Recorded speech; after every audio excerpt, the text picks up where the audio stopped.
Elections in Zimbabwe are just around the corner. August 23rd, 2023. Young people in the country are torn, not just about who to vote for, but whether or not they'll vote at all. My vote is an endorsement of something that I believe in, but I won't be voting because I don't believe in the players that are available. I will be voting because it is my right, it is my responsibility, and I encourage everybody else to do the same.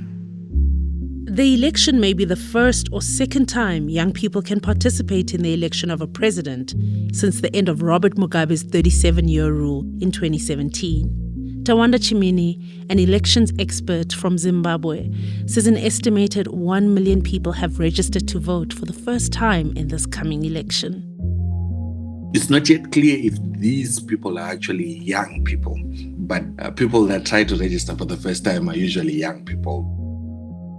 As hopeful as that might sound, voter registration doesn't always translate into voter turnout.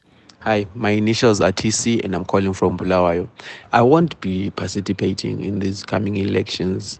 Personally, I believe my vote would not make a change.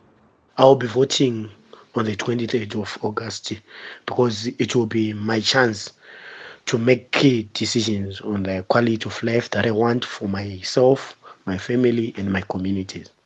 We asked young people from around Zimbabwe to submit their thoughts via voice notes. I'm just in a dilemma about voting at the moment.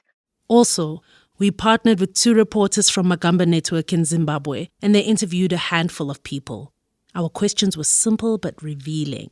Will you vote? And what are the most important issues? The most important issue facing Zimbabwe in this election is confidence in the vote. We want to vote. We are very motivated. Like, a lot of my friends have registered, my family has registered. We just don't have the confidence that our vote will matter. This is Radio Workshop. On this episode, to vote or not to vote in Zimbabwe.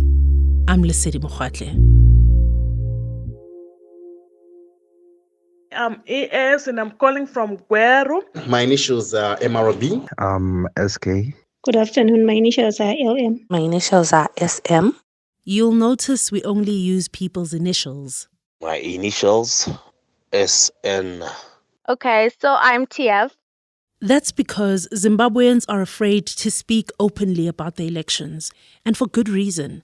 Elections can be dangerous, including voter intimidation and politically motivated attacks.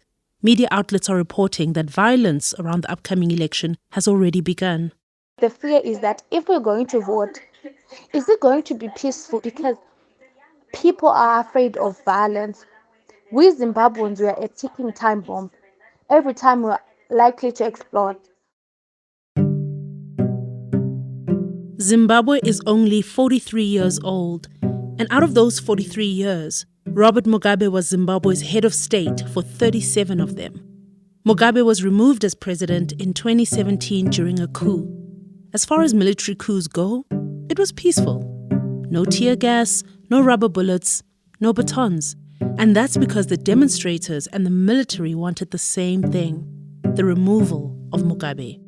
Tell me about a time when you felt hopeful for Zimbabwe.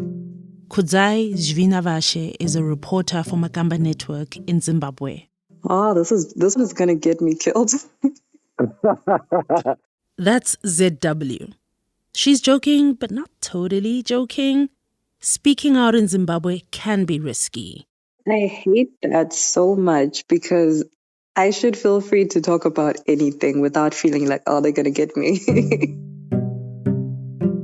During the coup, I have never seen Zimbabweans that happy, ever. We went from being so depressed and kind of like there's always this energy of everybody's stressed. You know, people are dealing with Zim in their own individual lives. But when the coup happened and the protests were going on, the energy in town was so different. That's the only time I've ever seen that because people kind of were seeing change coming. And they were just so nice. Just random strangers would just pass you like, hi. And I was just like, I've never seen this before. Well, Okay, let's talk about a time when you felt hopeless for Zimbabwe. I feel like right now there should be more accountability in this country. Corruption should not be so easy and so unpunished. People should not steal $15 billion and get zero repercussions for that, right? In addition to corruption, there's Zimbabwe's high unemployment rate. ZW says employers use it against their employees. I don't think you're inspiring confidence in your employees if you keep telling them, well, there's so many people unemployed who want your job, so be grateful. It's just like, really? It's like they're doing you a favor. And the medical situation in this country is so bad. Like, how is an entire hospital like without water? Like the bare minimum. It's so bad because so many people have died unnecessarily. And if that's not enough, ZW says inflation makes day-to-day life in the country very unpredictable. Even if I go to my neighborhood shops right now, they don't even display prices anymore. It's like how is that normal?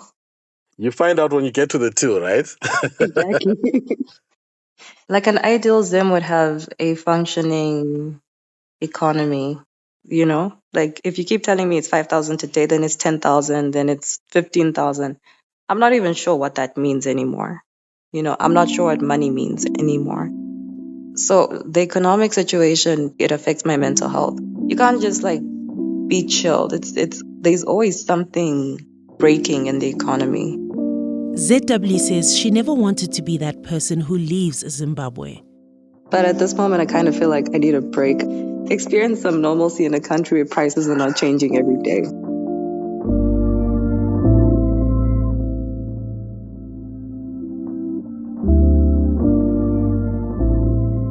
ZW might be committed to staying, but many Zimbabweans have left. It's actually recording now. Yeah, it did 5 seconds, yeah. This is KJ, and he loves Zimbabwe. It's like our people are amazing. They're warm, intelligent, everything you'd want in a people. But KJ now lives in South Africa. He's studying law and works as a site clerk for a construction company. KJ first left Zimbabwe because political and economic instability disrupted his studies. The dream is to come and work here 5 years, 6 years, 7 years, and go back home. Everyone wants to go back home. So what happens in Zimbabwe is important to us politically because obviously politics links to economics and economics links to survival of the people. When Robert Mugabe finally stepped down in 2017, Vice President Emmerson Mnangagwa took his place. KJ remembers that 8 months after the coup, Mnangagwa held general elections. It was the first time since independence in 1980 that Mugabe wasn't a candidate. So during 2018, I was really excited for the elections. I was super excited. I thought the elections were going to bring in something new, something different. But KJ says 2018 showed him that democracy in Zimbabwe is the same no matter who is leading. The results took 3 days to come out. Activists took to the streets in peaceful protest, calling for the outcome to be released sooner. The government responded by deploying soldiers and anti-riot police. They beat and shot at protesters and bystanders alike. Police confirmed the death of 6 people. There was speculation at home and abroad about the legitimacy of the elections. So I feel like that's one thing that's stopping me from voting again, because I feel like my voice and the voice of millions of us in our age bracket, I do not think it's being heard. I don't think people really take us seriously. Nearly a third of all Zimbabweans live outside the country. That could be as many as 7 million people. But Zimbabwe doesn't have a mail-in ballot system, so if you are part of the diaspora like KJ, the only way to vote is if you make the trip home. So if you had the power, what would you change about voting in Zimbabwe? Diaspora vote is a non-negotiable. We are Zimbabweans, we hold Zimbabwean passports, we deserve to have our voices heard. He says one reason Zimbabweans living outside the country deserve to vote is because of their financial contribution. Last year, Zimbabwe's diaspora remitted $2 billion back home. So they're also an industry on its own, and they're also actively participating in the economy. So they deserve to express themselves through a vote, to choose their leaders, to decide the future of the country. KJ says it's unlikely he will pay for the trip home to vote. Even though he feels burnt, KJ isn't entirely without hope. We have a beautiful population. We have everything. We can make this country work in 5 years, King. That's what I can promise you. If we do the right basics. Let's just love our country. Let's just rebuild. Anything can be rebuilt. We shouldn't lose hope.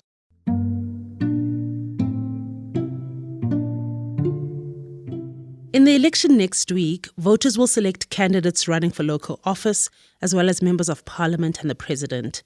There are 12 candidates running for president. But if there's one thing you need to know about Zimbabwean politics, it's that there are only two real players. The ruling party, that's ZANU-PF, Mnangagwa's party, and the opposition, the Citizens Coalition for Change, or CCC. On election day, ZANU-PF's Emmerson Mnangagwa will face off against Nelson Chamisa of the CCC. Media reports suggest it's going to be a tight race between the two parties. And of course, it remains to be seen whether young people will turn out to vote. Tawanda Chimini, the election expert we heard from earlier, is hopeful, especially given the increase in voter registration. But he remains concerned about the overall picture of the youth vote in Zimbabwe. I think one of the things that has to happen is we need to be able to realize that what we see as apathy can easily evolve into desperation. When people feel that they have no space, they're not being accommodated, they have no say. This is how people then resort to very extreme ways of engaging with their space. Chimini told us about one study that shows young people across the continent becoming more comfortable with coups than they are with elections. And he wondered how to restore young people's confidence in democracy. I think as generations we've failed to strengthen institutions and processes to a point that they inspire confidence, particularly in the much younger generation. Chimini has a message for young people considering not to vote on election day. The world is determined by those that show up. The world is not determined by those that stay away. If you decide to be a spectator in a world that is constantly evolving, then you're just a passenger in a moving bus.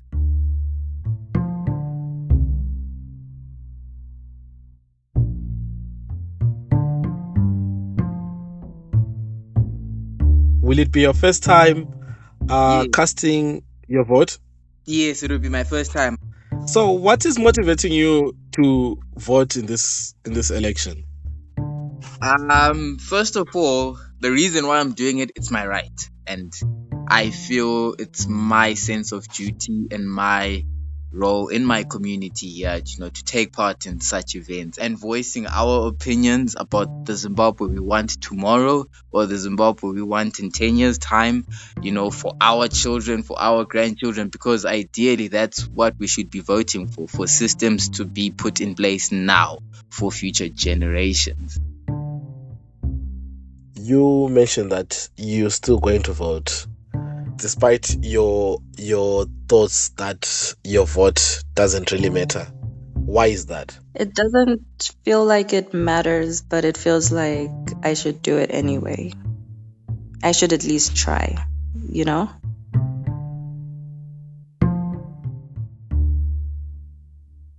We collected many of these recordings in July.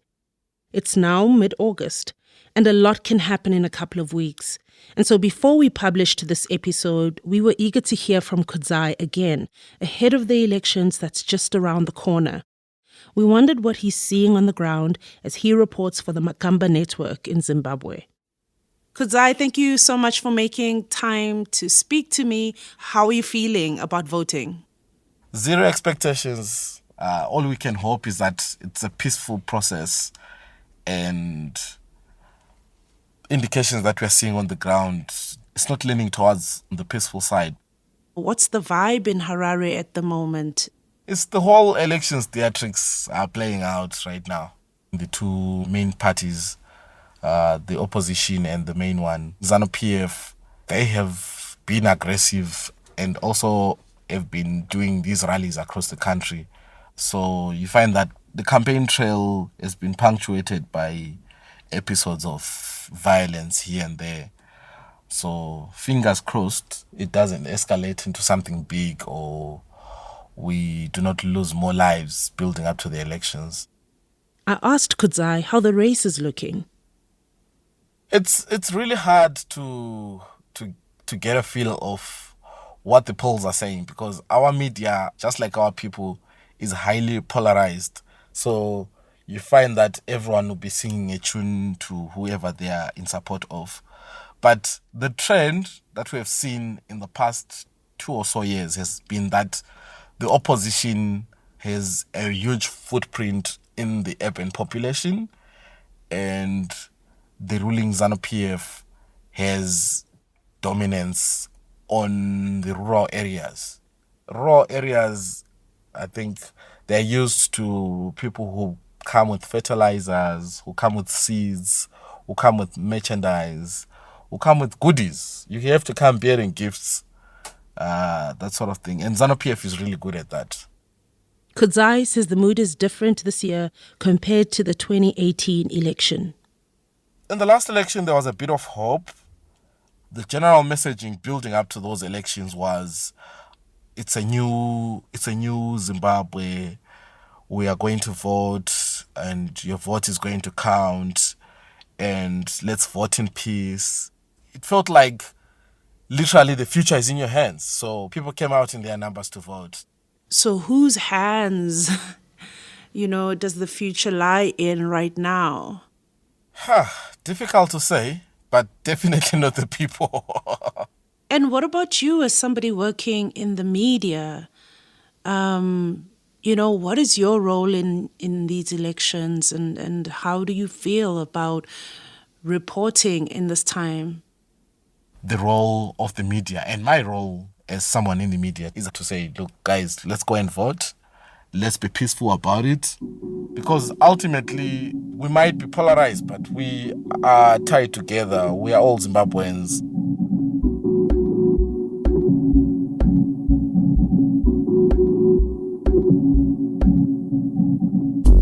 This story was reported for Radio Workshop and Magamba Network.